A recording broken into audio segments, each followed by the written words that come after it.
Hello, it's JANG here with a look at a LEGO Star Wars set. This is the new 2015 Naboo Starfighter set. Comes with 442 pieces. The original design of this craft in universe I think is very beautiful.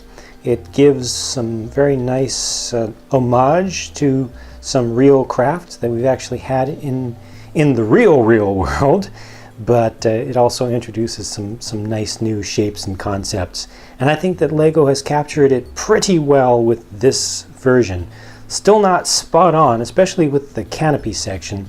That still kind of leaves me scratching my head just a little bit as to how they could have gotten that a little bit better at this scale. But the build goes together very nicely, very direct and straightforward. It's pretty durable, actually. They did a good job of getting the transition between the gray and the yellow. Had to put in some stickers with yellow, some stickers with yellow and gray, but that's tough to pull off. But they did it with just 5 stickers used to that effect, and then there are a number of small stickers used around the whole thing for other smaller details. This does have action features in it. It does have the built-in little spring-loaded shooters, little bolt shooters. Only the heads stick out. They don't have the whole tails of the things. They've done a great job once again, like they've done with a number of the 2015 sets, of hiding away the action feature, so it really doesn't take away from the look of the craft if you don't care about it, or if you're focusing a little bit more on the display value, the aesthetic value. And the trigger for those is actually nicely hidden underneath. And yes, this stand is included with the set. It's not as simple as it could have been, so I appreciate that very much. I always appreciate stands, especially ones that look pretty good. The trigger for your bolts, your laser bolts, is right here. You move that to the side and to the side, so even that is hidden away. They did go with the bright red to let you know that there's an action feature there, but you don't see it unless you really get underneath this thing. So again, more kudos are due to the designer for hiding that away, and that just shoots those out quite nicely. They load in well. You're not going to accidentally trigger it by just hitting the bottom of this. That is really well done stuff. Got another action feature back here for popping out your astromech droid. So here we've got a genuine R2. We'll look at him more closely in the minifigure section, but you do have to put him in sideways, unfortunately. That's just a consequence of the shape and the limitations of proportions, but you can push this to pop him out. Boing! And you know, he comes out far enough that he can land on the ground. Not always on his feet, most of the time not on his feet. But while we're here, go ahead and look at that console section on the inside, which has just a single little sticker in there, and they didn't use studs to hold the figure in place. So your figure doesn't have to be finagled to get it to sit in there. This is all looking pretty good. Could have used a little bit more detail, but I think that they did a pretty good job, all things considered, especially when you consider the durability of this and the ease of putting it together. Another thing that I appreciate is the use of the gear just behind there inside the forward engine nacelles, so that you can see just a little bit more texturing as well. Set also includes some ground accessories, so you get the steps here, which is a fairly straightforward assembly, but it's a good thing to have. It really adds a lot to the display ability. You can put this in as a diorama setup. You've got this little case here, which has some personal weapons, so once you free your pilots, they can go and pick those up to kind of reenact the scene there. You've got your little reload cart, which has little real rolling wheels down on the base of it, so you can load up some more laser bolts that you can pretend like those are actual physical things, but it just gives you extra ammunition.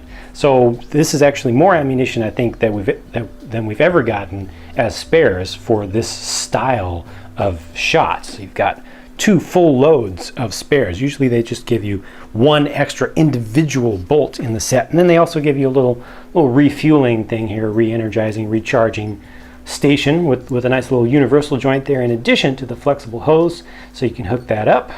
That's nice. Just one little common printed piece there, but just again adds a little bit more to the ground area that just helps to set the scene.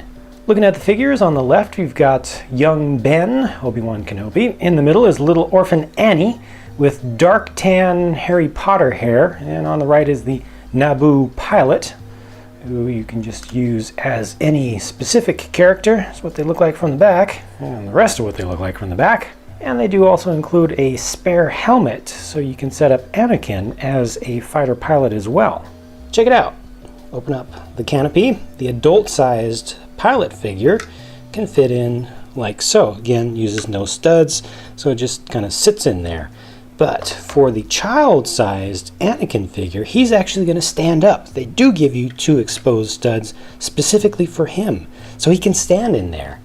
That's a nice little feature, and it's well done, well proportioned and everything. You don't have to take his legs off, it just works. Continuing on with the figures, here are a couple of your specialized droids. So obviously R2-D2, the astromech with the dark metallic head with the dark blue print.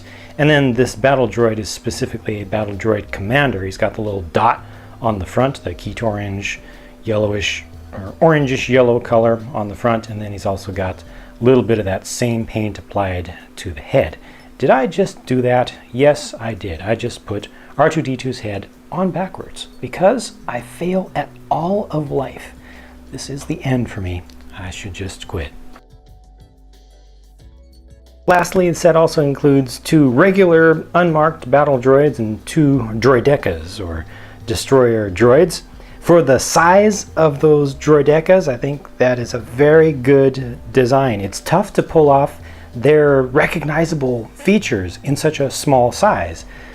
Still a little bit on the large side, relatively speaking, but you can kind of bring that down a little bit to make it seem a little bit closer to the realistic size. That's actually pretty good right there. So it's right within the range, and it has the recognizable main features, I think, that are key to get here. I wish that they could have gotten those side blasters angled a little bit more horizontal without having to bring up the rear leg just to kind of lean the thing forward. But all told, I think this is a pretty well done version of a droid and a thing in the Star Wars universe that just in general I like very, very much. It was one of my favorite things the very first time I saw Phantom Menace in the theaters. I didn't like Jar Jar, loved Darth Maul, really liked the droidekas as well. And these are good little Lego representations of them. Summing things up, the thing that they had to get right in this set was the Starfighter itself. And it ain't perfect yet, but it's really good. I think that it is a good representation visually, and the features are good. The action features, the way they're done, the ability to use the full-size figure, the child figure, how the R2-D2 astromech is able to get in there, the durability of it, it's a really good balance. And the rest of the stuff is nice. I appreciate the little hanger accessories that are included here, which they really didn't need to do, but I think it adds a lot of play value, helps kids to just really boost up their imaginative possibilities of what they can do with this set.